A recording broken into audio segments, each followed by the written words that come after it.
बुधवार यानी 28 अक्टूबर को बिहार में चुनाव है। पहले चरण का ये चुनाव है। बड़ी बात यह है कि 5 गठबंधन है, 25 दल हैं और इन्हीं के बीच जनता से जुड़े, जमीन से जुड़े हुए बहुत बड़े नेता हैं। वैशाली से आते हैं। वैशाली से लेकर के दिल्ली तक का एक सफर तय किया है आरएलएसपी के नेता उपेंद्र कुशवाहा। धन्यवाद। 15 साल लालू यादव जी ने भी बिहार की जनता को निराश किया और बाद में बहुत भरोसा के साथ नीतीश कुमार जी को भी बिहार के लोगों ने जवाबदेही सौंपी थी। इन्होंने भी निराश किया है। आज न तो सरकारी स्कूल में जहां गरीब घर के बच्चे पढ़ते हैं वहां कोई शिक्षा की व्यवस्था है, न गरीब लोगों के लिए सरकारी अस्पताल में इलाज का इंतजाम है।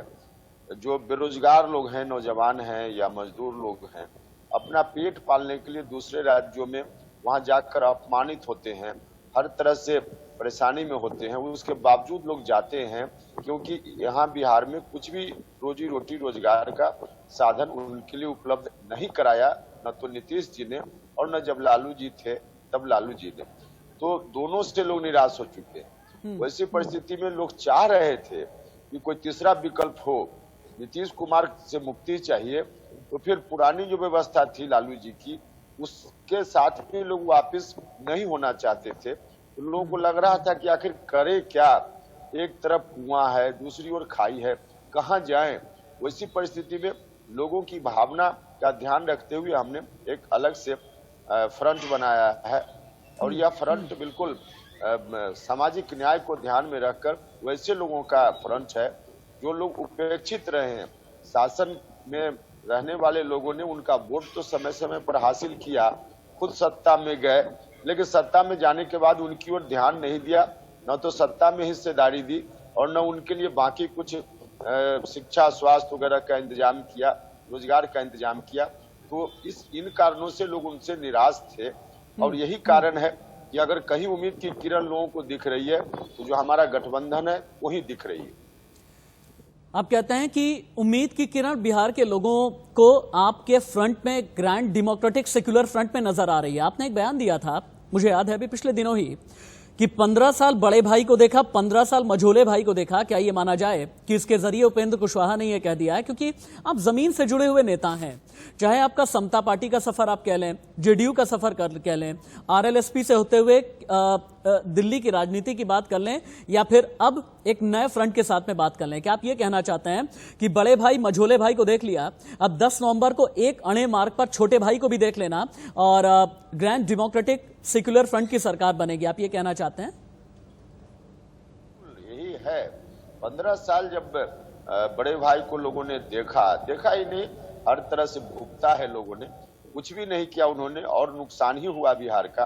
15 साल फिर मझले भाई नीतीश कुमार जी को भी लोगों ने देखा और इन्होंने जबरदस्त रूप से इन्होंने भी निराश किया है। वैसी परिस्थिति में सिर्फ 5 साल के लिए छोटा भाई उपेंद्र कुशवाहा लोगों से आग्रह करता है कि 15 साल जब आप उन दोनों को दे सकते हैं तो एक बार 15 साल के लिए आजमा कर देखिए। यही निवेदन हम बिहार भर के लोगों से कर रहे हैं। आप तो निवेदन करना है, लेकिन कहा यह जा रहा है कि भारतीय जनता पार्टी पर्दे के पीछे से नीतीश कुमार के साथ में खेल कर रही है और पोस्ट इलेक्शन कुछ बहुत बड़ा भी हो सकता है। यह भी हो सकता है कि नीतीश कुमार को दिल्ली भेज दिया जाए और ऐसा भी हो सकता है कि यह भी कहा जा रहा है कि अगर किसी भी तरह से एनडीए की सरकार बनेगी तो मुख्यमंत्री बीजेपी वाला बन जाएगा और नीतीश को भेज देंगे दिल्ली। ऐसा भी कुछ हो सकता है क्या? बिल्कुल बिल्कुल, यही कोशिश है बीजेपी की ओर से। अच्छा। और नीतीश कुमार जी के साथ एक डील भी है। नीतीश कुमार जी ने मान लिया है कि अब उनको बिहार की सरकार में नहीं आना है।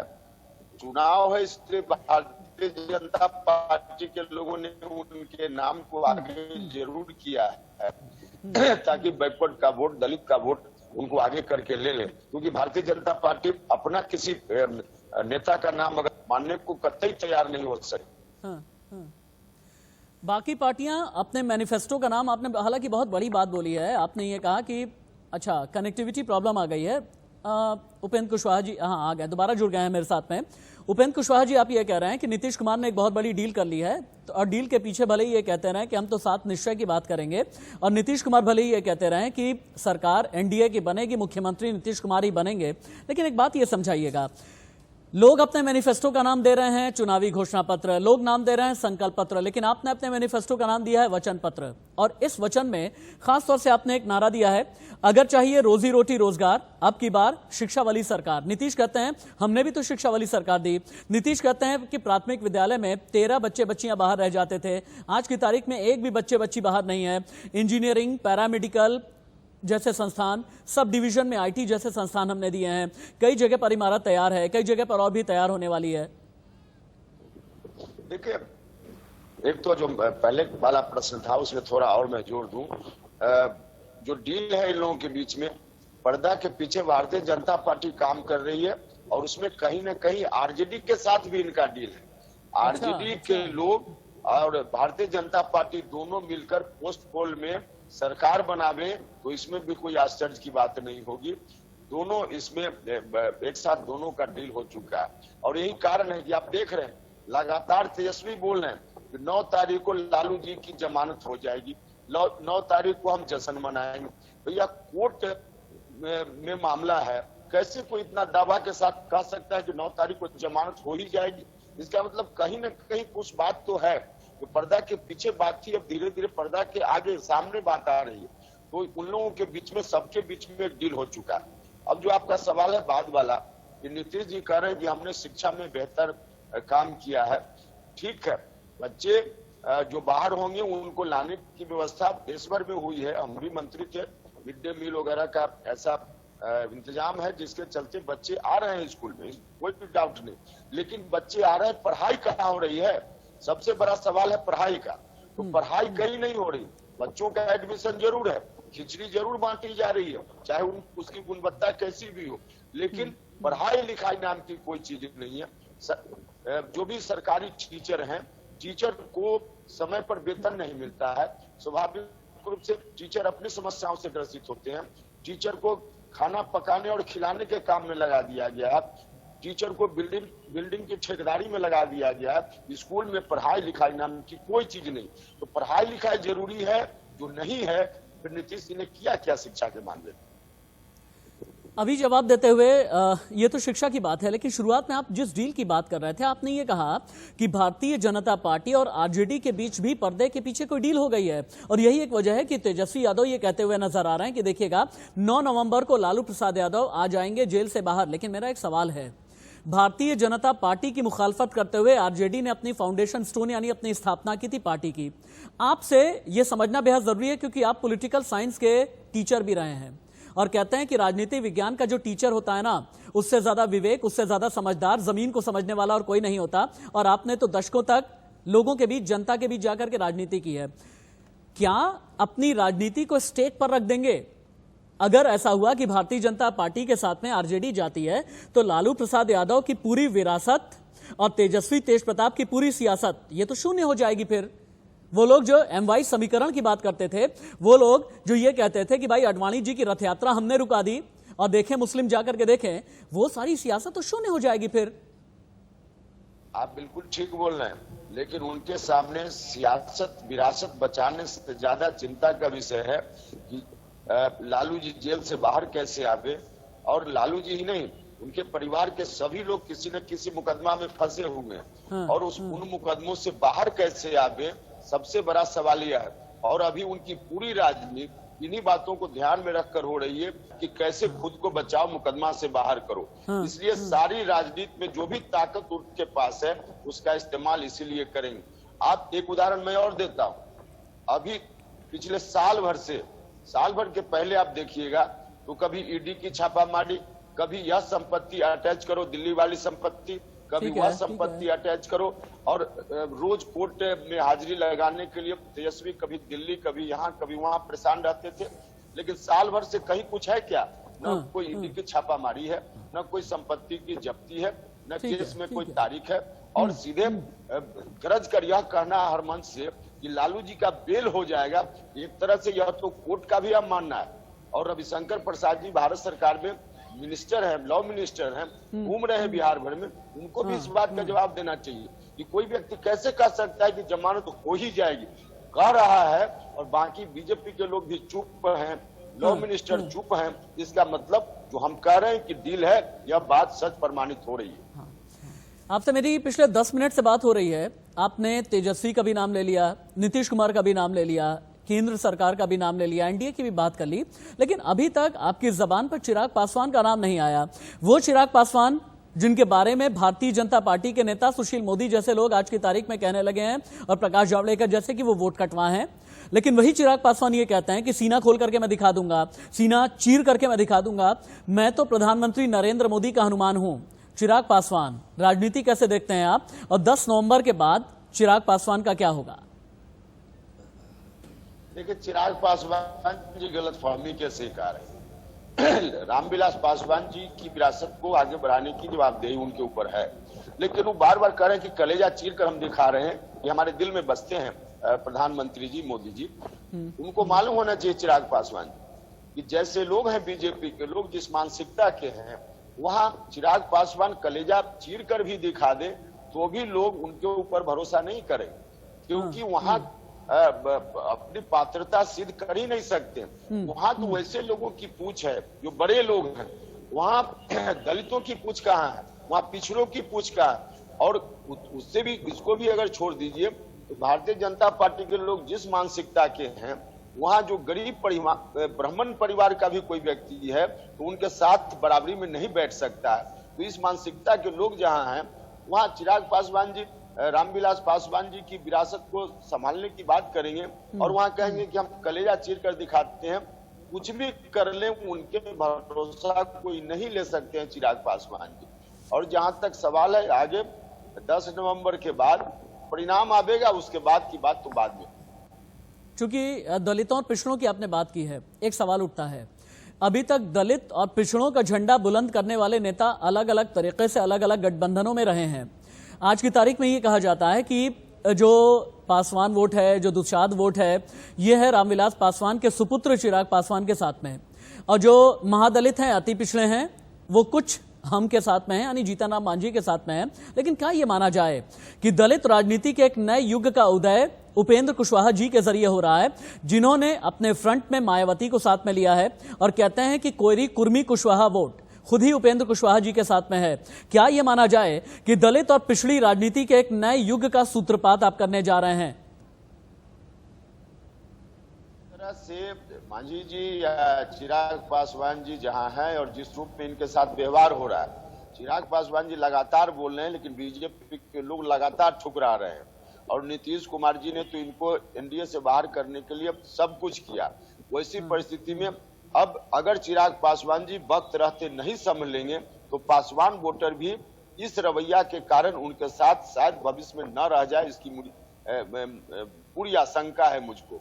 क्योंकि पासवान लोग रामविलास पासवान की विरासत के कारण उनके साथ हैं, और वहां जहां कोई इज्जत नहीं है, इनकी कोई प्रतिष्ठा नहीं है, रोज लोग लात मार रहे हैं चिराग पासवान को, और वहीं अगर जीव जुड़ी में लगे रहेंगे तो फिर पासवान लोग बहुत ही स्वाभिमान वाले लोग होते हैं, फिर वहां कैसे रह जाएंगे। इसलिए चिराग पासवान जी को यह बात सोचने का काम करना चाहिए। और स्वाभाविक रूप से बहन मायावती जी और बाकी दलित का एक बहुत बड़ा भाग जो पहले से बहन जी के साथ है, और व्यक्तिगत रूप से किसी के साथ होना न होना अलग बात है, जिन मूल्यों को लेकर, सिद्धांतों को लेकर हमारा गठबंधन चल रहा है, यहाँ दलितों की राजनीति हो या माइनॉरिटी की राजनीति हो, अति पिछड़ा समाज की राजनीति हो या सवर्ण समाज के भी जो गरीब लोग हैं उनकी राजनीति, तो यही सुरक्षित है। तो इसलिए यहाँ लोगों का आकर्षण धीरे धीरे बढ़ रहा है और इसका परिणाम भी देखिएगा।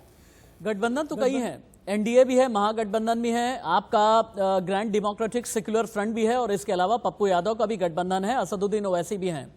लेकिन मेरा एक सवाल है आपसे उपेंद्र कुशवाहा जी, कहते यह हैं कि प्रधानमंत्री नरेंद्र मोदी का चेहरा बिहार और उत्तर प्रदेश में यानी हिंदी बेल्ट में ऐसा है कि जहां से भी गुजर जाएं वहां से चुनावी एजेंडा सेट कर देते हैं। सासाराम में थे, गया में थे, भागलपुर में थे। जिस तरह से उन्होंने भोजपुरी बोली और जिस तरह से उन्होंने राष्ट्रवाद का मुद्दा भी छेड़ा, 370 को भी याद कर लिया, सीए को भी याद कर लिया, क्या ये माना जाए कि मोदी का ये मास्टर स्ट्रोक हमेशा की तरह इस बार भी एनडीए के लिए गेम चेंजर ही साबित होगा? देखिए, इसमें इस बार तो बिहार के मुद्दों पर चुनाव हो रहा है। लोगों को जवाब इस बात का देना चाहिए कि शिक्षा, स्वास्थ्य, रोजगार का क्या इंतजाम हुआ। याद करें, सब लोग, बिहार के लोगों को तो याद भली भांति निश्चित रूप से होगी कि 2014 के चुनाव के पहले, पार्लियामेंट का चुनाव था, उसके पहले नरेंद्र मोदी जी प्रधानमंत्री बनने के दौर में थे। बिहार भर में हर जगह, हर सभा में घूम घूम कर बिहार में उन्होंने कहा था कि हम सत्ता में आएंगे तो बिहार के लोगों को पढ़ाई, दवाई और कमाई के लिए बाहर नहीं जाना पड़ेगा, बिहार में ही इन चीजों का इंतजाम होगा। तो लोगों ने भरोसा किया, 2 बार प्रधानमंत्री बने, 5 साल के बाद अब 6ठा 7वां साल इनका भी चल रहा है और 15 साल से इनके साथ, मतलब भारतीय जनता पार्टी के साथ मिलकर नीतीश जी सरकार भी चला रहे हैं। अब जब पढ़ाई, दवाई, कमाई का इंतजाम किया कि नहीं किया इन लोगों ने, अब इसका जवाब बिहार के लोगों को इनको देना चाहिए। बाकी राष्ट्रवाद वगैरह का मामला, दूसरा मामला, जब पार्लियामेंट का चुनाव होगा उस समय उन मुद्दों पर बहस होगी। आज तो बिहार में शिक्षा, स्वास्थ्य और रोजगार को लेकर ही बहस है और इन्हीं मुद्दों पर चुनाव होना भी चाहिए। और मीडिया के लोगों से भी हाथ जोड़कर मैं प्रार्थना करता हूं कि बिहार के सवाल पर ही बिहार का चुनाव होने दे। मुद्दा को डाइवर्ट करने की कोशिश बीजेपी के लोग करेंगे, कृपा करके इस काम में बीजेपी को आप बिहार के सवाल और बिहार के मुद्दों की बात कर रहे हैं, मैं बिहार का ही चलिए सवाल कर लेता हूं। शिक्षा, स्वास्थ्य और रोजगार, बिल्कुल बिजली, सड़क, पानी, रोटी, कपड़ा, मकान, इसी पर चुनाव होना चाहिए और बहुत अच्छी आपकी सोच है, बहुत तारीफ करूंगा, बहुत साधुवाद दूंगा आपको। लेकिन एक बात ये बताएं, कहा यह जा रहा है कि एक इशू ऐसा है जिस पर नीतीश कुमार बहुत बुरी तरह से घिरे हुए हैं बिहार में, और वो है शराबबंदी। शराबबंदी के नाम पर जैसा सिंडिकेट चला, शराबबंदी तो कर दी गई, लेकिन घर घर, गांव गांव, गली गली, मोहल्ले मोहल्ले, पगडंडी पगडंडी, जिस तरह का सिंडिकेट चलता है आज भी कच्ची शराब का, उसे रोकने में नाकाम साबित हुए हैं नीतीश। और इसलिए नाकाम साबित हुए हैं क्योंकि अफसरों के मुख्यमंत्री बन करके रह गए हैं। अफसरों की सुनते हैं, अफसर कहते हैं जी सर, वो कहते हैं हाँ ठीक है, अफसर कहते हैं यस सर, वो कहते हैं हाँ ठीक है। और क्या शराबबंदी पर भी नीतीश बुरी तरह से घिरे हुए हैं? यह बात ठीक है। देखिए, एक तो मैं बाकी लोगों की राय से अपनी राय भिन्न रखता हूँ। शराबबंदी अच्छी चीज है और नीतीश कुमार जी ने शराबबंदी करके अच्छा काम किया, इसमें कोई दो राय नहीं। हम लोग भी कहते थे कि शराबबंदी का काम कीजिए, क्योंकि शराब को गांव गांव तक, घर घर तक दुकान खोलकर हर टोला मोहल्ला में नीतीश जी ने ही सब व्यक्ति तक पहुंचाने का काम किया था। तो फिर बाद में जब लोगों के बीच से विरोध शुरू हुआ तो नीतीश जी ने बंद करने का निर्णय लिया। यह बहुत अच्छा काम था, लेकिन निर्णय सिर्फ कागज पर इनका सिमट कर रह गया, धरातल पर उतरा नहीं। धरातल पर नहीं उतरा इसलिए भले कागज में शराबबंदी लागू है, लेकिन घर घर में होम डिलीवरी चल रहा है और जहां चाहिए वहां दाम थोड़ा ज्यादा शायद लगता होगा, लेकिन सब जगह शराब उपलब्ध है। तो इसको मुकम्मल करना पड़ेगा। कागज का जो निर्णय है उसको धरातल पर उतारना पड़ेगा, तब शराबबंदी का जो अर्थ है वह उसका कुछ निकल पाएगा, अर्थ निकल पाएगा। वरना शराबबंदी अच्छा काम होते हुए भी कार्यान्वयन, इम्प्लीमेंटेशन के लेवल पर बिल्कुल जीरो है नीतीश जी, फिसड्डी है, इसलिए यह लागू नहीं हो पा रहा है। उपेंद्र जी, चूंकि बहुत ही हेक्टिक शेड्यूल से मेरे चैनल के लिए आपने वक्त निकाला है, इसलिए मैं अगले सिर्फ 2.5 मिनट आपसे रैपिड फायर राउंड में कुछ बहुत तेज सवाल और तेज जवाब ही चाहूंगा। 10 नवंबर 2020 एक अणे मार्ग पर मुख्यमंत्री बदलेगा क्या? रूप से बदलेगा। नहीं बदला तो बिहार का दुर्भाग्य होता रहा है, आगे भी दुर्भाग्य रहेगा। इसलिए बिहार के लोगों ने मन बना लिया है, जरूर बदलेगा। अगला मुख्यमंत्री कौन होगा? क्या मुख्यमंत्री पद के तौर पर आरएलएसपी सुप्रीमो उपेंद्र कुशवाहा अपना चेहरा भी देखते हैं? देखिए, हमने कहा है कि 15 साल उनको दिया, 15 साल उनको दिया। बिहार की जनता से मेरी प्रार्थना है कि 5 साल दे। हमने कहा है, हर जगह कहा है और यहाँ से भी कह रहे हैं, लेकिन बाकी फैसला जनता का है, जो भी जनता फैसला। नीतीश के साथ एंटी इनकम्बेंसी है, लेकिन प्रधानमंत्री नरेंद्र मोदी का चेहरा क्या एनडीए के लिए बड़ा साबित नहीं होगा? चुनाव प्रधानमंत्री का नहीं है, चुनाव मुख्यमंत्री का है। तेजस्वी ये कहते हैं कि नीतीश से जनता नफरत करती है, सही या गलत? सच यह है कि दोनों से जनता नफरत करती है, और नफरत मतलब कोई व्यक्तिगत स्तर पर नफरत की बात नहीं होती है। दोनों ने मिलकर बिहार को बर्बाद किया। 15 साल उन्होंने, 15 साल इन्होंने, इसलिए दोनों से जनता आज मुक्ति चाहती है। बिहार के चुनाव में जाति चलेगी या नहीं? जाति बिल्कुल से नहीं चलेगी, ऐसा मैं कैसे कह दूं, लेकिन बिहार की जनता से मेरा निवेदन जरूर है कि शिक्षा, स्वास्थ्य, रोजगार के सवाल को सामने रखें, बाकी चीजों को पीछे रखें। आग्रह मेरा सब लोगों से। कहा यह जा रहा है कि ग्रैंड डेमोक्रेटिक सेक्युलर फ्रंट अच्छा करेगा। अगर आपका प्रदर्शन बहुत अच्छा रहता है तो पोस्ट इलेक्शन एनडीए या महागठबंधन के साथ आप नहीं जाएंगे, क्या ये गारंटी है? बिल्कुल, हम खुद अपनी सरकार बनाएंगे और इसलिए हम चुनाव मैदान में हैं, डटे हुए हैं, डटे रहेंगे, अच्छी सरकार बनाएंगे, बिहार के लोगों को न्याय देंगे। यानी 26 अक्टूबर 2020 को मैं ये रेखांकित करके ब्रेकिंग न्यूज चला सकता हूं कि 10 नवंबर के बाद आरएलएसपी के नेता उपेंद्र कुशवाहा किसी के साथ नहीं जाएंगे, क्या मैं सही हूं? कहा कि गठबंधन जो हमारा है, जीडीएसएफ या गठबंधन बिहार में अपनी सरकार बनाएगा। बिहार की जनता किन मुद्दों पर वोट देगी? हमने कहा शिक्षा, स्वास्थ्य, रोजगार सबसे बड़ा मुद्दा यही है, लेकिन इसके साथ साथ सिंचाई, कार्रवाई और सुनवाई, यह भी 6 मुद्दे हैं जिन मुद्दों को लेकर हम चुनाव मैदान में हैं। बहुत बहुत धन्यवाद आपका इंडिया न्यूज से बात करने के लिए, और बहुत शुभकामनाएं हैं मेरी और पूरी टीम की कि आप लोग अच्छा करें, बेहतर करें। लोकतंत्र के इस महाजलसे की महाआहुति है 2 दिन के बाद ही। हर किसी को इंतजार है कि बिहार का चुनाव क्या वाकई में कोई परिवर्तन लेकर के आएगा या फिर से नीतीश सरकार। लेकिन हाँ, आरएलएसपी के नेता और ग्रैंड डेमोक्रेटिक सेक्युलर फ्रंट के सुप्रीमो उपेंद्र कुशवाहा मेरे साथ में लाइव थे। उनका कहना यह है कि आरजेडी और भारतीय जनता पार्टी के साथ जो सबसे बड़ी खबर है, मैं एडिटोरियल टीम से कहूंगा कि इसकी ब्रेकिंग तुरंत तैयार करें कि आरजेडी और भारतीय जनता पार्टी के बीच डील हुई है, ऐसा कहना है उपेंद्र कुशवाहा का। और डील ऐसी हुई है